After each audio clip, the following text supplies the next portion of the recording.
Welcome back, guys. I am back with another video. Today we'll be reacting to, is Cooper Flagg really worth the hype? Now, there's been a lot of animosity lately because of the Dallas Mavericks ever since they made that trade for Anthony Davis. Now, there's been a lot of things that happened prior and a lot of things that happened post, okay? Now, let's talk about post specifically. Mavericks somehow ended up getting the #1 pick, okay? The #1 draft pick. Now, there were rumors going around saying that it was rigged and this and that. Well, there were legit NBA officials in the room while the drawing was taking place. So I can assure you, this was not rigged, okay? This was 100% coincidence. They get rid of Luka, they get the #1 pick, boom, okay? So let's see, is Cooper Flagg really worth the hype? We'll see. How do you know when you're watching the beginnings of an all-time great talent? Not just elite or exceptional talent, but the kind of player you could say appears once in a generation. Usually the signs are there. National acclaim at an early age, the masses becoming familiar with your name long before you even step foot on an NBA court, throw in a few viral performances, jaw-dropping physical gifts, a Sports Illustrated cover, and you've got yourself a recipe for what can easily be assumed as the next great NBA superstar. The only problem is we are terrible at predicting truly generational talent. For every player that gets slapped with the label of being generational and lives up to it, there's about 10 more who don't even come close. But what do you call a player who was given the description of generational at 16 years old, went toe-to-toe with LeBron as a high schooler, and was projected to go first overall in the NBA draft 3 years before he was even eligible for the draft? Cooper Flagg has faced some of the highest expectations of any recent NBA prospect, and this is another thing. We know he won't be what Luka was, right? But his talent, his potential, it's very different from what Luka was. Luka is an offensive juggernaut, right? The two big things with Luka was, #1, he didn't play defense, and #2 was his conditioning, which, like I said, we've seen since the trade happened that he's got really motivated and he started working out. Now, this happens every year. Every year Luka goes to work out, he slims down, and then when he comes back into the NBA, he weighs more. So I'm not going to say he slimmed down and be like, oh, Luka's going to go crazy. We honestly don't know. For all we know, as soon as the NBA season starts, he could pick up 10, 20 more pounds. But I have to actually see it in the preseason. I have to see it during the regular season and then the postseason if the Lakers even make it that far. There's a lot of animosity with them as well, especially with LeBron James still trying to fight for his control of that team. But now it's Luka's team. But anyway, I'll save that for another video. Right now we're talking about Cooper Flagg, the GOAT. But yeah, Luka and Flagg can't really be compared because they're two different type of players. They both have great potential. Although Flagg is younger, so I think his potential will be a little bit higher than Luka. But Luka is extremely talented. To this point, has exceeded all of them. But even after becoming one of the most obvious first overall picks in recent draft history, some fans justifiably still have their doubts. Opinions ranging from he could be the greatest player of an entire era, all the way to he's one of the most overrated prospects we've seen recently. After missing on numerous alleged generational prospects in recent years, it's clear why some fans are hesitant to give such a hefty label to anyone. And yet some remain certain that Cooper is generational, which begs the question, what makes Cooper Flagg the transcendent talent some say he is? And is he really worth the hype? Or are some fans setting him up for the same exact fate other generational talents have suffered? To answer this question, we have to go back long before anyone even knew the name Cooper Flagg.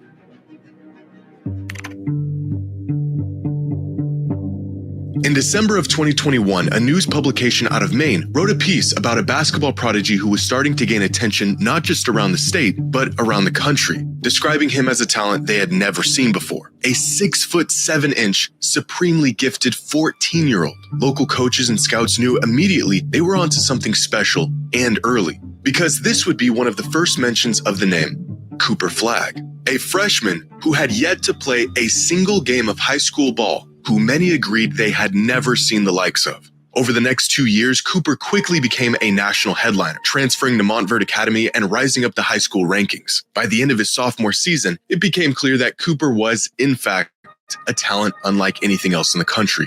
The secret was out. Cooper Flagg may just be next up. A conversation that led to this. the first mention of Cooper Flagg not just as a great prospect, but as a generational prospect. This came out following a successful summer season where Flagg jumped up national rankings from a 5-star prospect to the consensus #1 player in the country in his class. Like many others before him, the towering propositions about his game and what he might become began to ramp up. But being called generational isn't necessarily out of the norm for prospects of this caliber. However, what is out of the norm is the fact that this article was published on August 3rd, 2023, when Cooper was just 16 years old. At the time, 3 years away from being draft eligible. His incredible physical tools and NBA readiness already putting him in conversations with prospects like LeBron, AD, Zion, and Wemby before he even started his junior season in. To be honest, the fact that Cooper can even handle the ball the way he does, almost like a guard, but he's a big man, right? He's able to get rebounds. He's able to play defense. He can shoot from the mid-range. He can pull up for three. I mean, the dude just has so much potential, and he can do so much. Once he's well-rounded and established, I think he's going to be a real good competitor. And I think this is going to be good for him in Dallas, having Kyrie Irving, Klay Thompson, Anthony Davis. There's plenty of vets who can pretty much give him like the keys, the jewels, what to do, what not to do, how to keep your body healthy, what to focus on. So I honestly, I think he's going to have great potential. And it just sucks because of how much people like Luka, it's kind of overshadowing Cooper.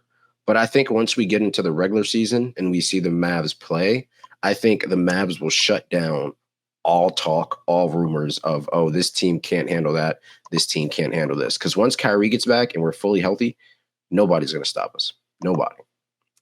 High school. But turns out that junior season would never come. Because just a week after getting compared to the best prospects of the 21st century, Cooper broke headlines when he decided to jump up a year and reclassify from the class of 2025 to the class of 2024. The result of Flagg jumping up a class and bypassing an entire season of basketball, he not only instantly became the #1 player in the country against players 1 to 2 years older than him, overnight, he became the favorite to be selected first overall in the 2025 NBA draft.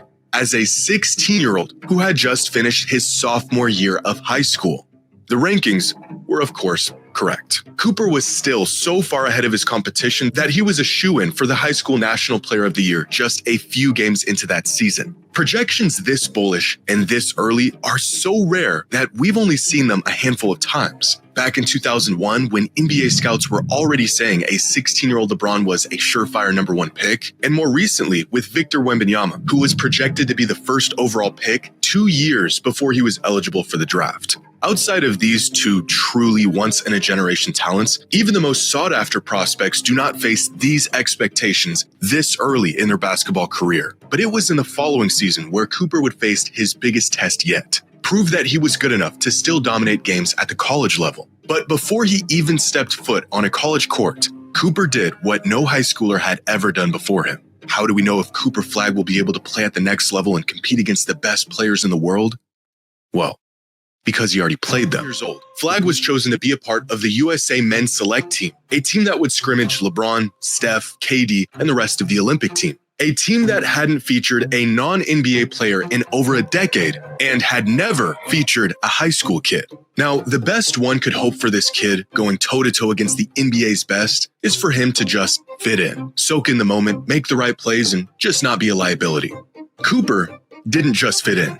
He actually stood out. In a straw poll survey conducted by The Athletic following the training camp, players on the Olympic team were asked who they thought the best player on the men's select team was. The player who was chosen by unanimous decision was Cooper, a team loaded with some of the brightest young NBA talents, and it was the 17-year-old kid that played better than all Honestly, of them. I'm not surprised. When I saw the video, I was honestly shocked because I think he kind of crossed over Holiday and then shot a 3 over Anthony Davis. And I'm thinking in my head, like, wow, having this guy on the Mavs would be nice. Who would have known that years later, Cooper Flagg would get drafted to the Dallas Mavericks, right? Who would have thought that Anthony Davis would have been over here? I mean, it's crazy how much can change in what happens in reality. And this is why I'm so excited to see Cooper Flagg actually play. By the end of the summer, Cooper had already checked off every generational box. He received national acclaim. He was way ahead of schedule in his frame and development to the point where it just wasn't even fair. He went from dominating his class to dominating the country to playing and holding his own against the best players in the world. And of course, he had earned the generational label. The next challenge in front of him was college, which at that point wasn't really a challenge at all. As the second youngest player in the entire country, Cooper immediately became the best player in college basketball, putting up 19-7 and 4 a game as statistically the best offensive player in the country and a top 5 defensive player in the country. His measurables, defensive instincts, and polished offensive game drawing comparisons to Jason Tatum, Scottie Pippen, and Kawhi Leonard. The kid played half of the season as a 17-year-old and won National Player of the Year. But to put into perspective just how incredible Cooper's freshman season at Duke was, here are the top 250 players in college basketball last season, represented by age on the x-axis and box plus minus on the y-axis. This chart represents the top 10% of all college basketball players this past season, and it tells the story of what NBA teams are looking for when assessing talent and who stands out amongst their peers. Up here are some of the best players in the country last season, the vast majority of them on the older end of college sports, 22, 23, even 24-year-olds. But the NBA isn't necessarily looking for the best prospects. They're looking for prospects with the most upside, young guys who have the highest ceiling. And this becomes clear if we highlight all 30 players selected in the first round of the 2025 NBA draft. All of these players had great seasons, but what really sets them apart from the other 2,400 collegiate players trying to get drafted is their youth. Look at the top picks in this year's draft, and all of them are much younger than their non-drafted counterparts. You could call this the draft zone, a recipe of being elite and extremely young, and landing here will greatly increase your odds of making it to the league. It's not just about being good. It's about being good early and having the potential to get a whole lot better. But if the best prospects in the country are here, where's Cooper Flagg? You guys are not going to believe this. He's up here, all by himself. Oh, hell no, bro. Hell no. No way. You see? The Mavs were lucky, man. This is why this guy went number 1. He's really good. And his upside, bro, like he has so much potential. Dude, that's nuts. A kid that was supposed to still be in high school as by far the best player in the country with the most upside. It is not a stretch to say Cooper Flagg is a generational talent. But here's the catch. Despite all of the incredible things he's done over the last few years and his absurd NBA readiness at a young age and just how much upside he possesses, Cooper is not the exception. When LeBron came into the league, we had never seen a prospect quite like him up to that point. When Victor Wembanyama was drafted, we definitely had never seen a player like him before. In fact, I didn't even know a player like him was in the realm of possibility. But we have seen players, even recently, like Cooper Flagg, that were just as talented, just about as young, with games just as NBA ready as Flagg's is. And even when we think we know the recipe for a surefire megastar, history has shown us that oftentimes we don't know the difference between great talent and generational talent. Since 2000, there have been 12 players who were given the label of generational, from LeBron and Greg Oden to Zion and Wemby. Now, for many of these names, similar to Cooper Flagg, their title as generational was accepted, but not by everyone. Like Greg Oden back in 2007, who truly did look like a once-in-a-generation big man coming out of college. Him getting selected over Kevin Durant is about all the evidence you need of that. Same with Zion Williamson in 2019, another incredibly hyped prospect with superstar potential who blew the doors off of college basketball for a season, but has been completely derailed thanks to injuries. 12 proclaimed generational prospects in 26 years, or about one projected generational talent every other year, is a gross overestimation not just of talent, but how often this kind of talent comes around. Among the true generational talents and the ones who had the potential to be one are the players who were thrown into a conversation they should have never been in. Dwight Howard and Anthony Davis are both incredible Hall of Famers, but still not quite generational. Andrew Wiggins and Ben Simmons looked the part, but fell short by about a mile. Believe it or not, even players like DeAndre Ayton and Cade Cunningham managed to earn the generational label leading up to the time they were drafted. Of these 12 players, One of them truly lived up to the lofty label, and another one is currently proving he was worthy of the label. The general public predicted 12, and we got 2. No matter how many players we claim to be generational, turns out once in a generation truly means once in a generation. And with Wemby clearly being the guy of this era, we may not be due for another generational talent for quite some time. What are the odds Cooper lives up to the absolute upper end of the ceiling people have placed on him? Well, that's a good point. That's a good point. What are the odds? Look, I'm going to end the video here. Hopefully you guys enjoy this reaction. Do you guys think Cooper Flagg is really worth the hype? Do you guys think he's ready for the NBA? And are you guys excited for this up-and-coming NBA season, man? We've had a really good offseason. There's been a lot of trades, a lot of subtle moves, okay? But like I said, once we see Cooper on the court, whether it's preseason or just the regular season game, once we see him there getting comfortable, we can actually see what he actually has to offer. By now, he should have had more than enough team to actually practice with the Mavericks, maybe get some stuff down. And, you know, he has some of the best players literally in the NBA to actually learn from. So I think this will be good for him, especially being on the Mavericks. But yeah, make sure you guys jump in the comments, hit that like button. How do you guys really feel about Cooper Flagg? I want to know. We could definitely get into it in the comments. But anyway, it's your boy KIDSTATIIC. I'm out. Peace.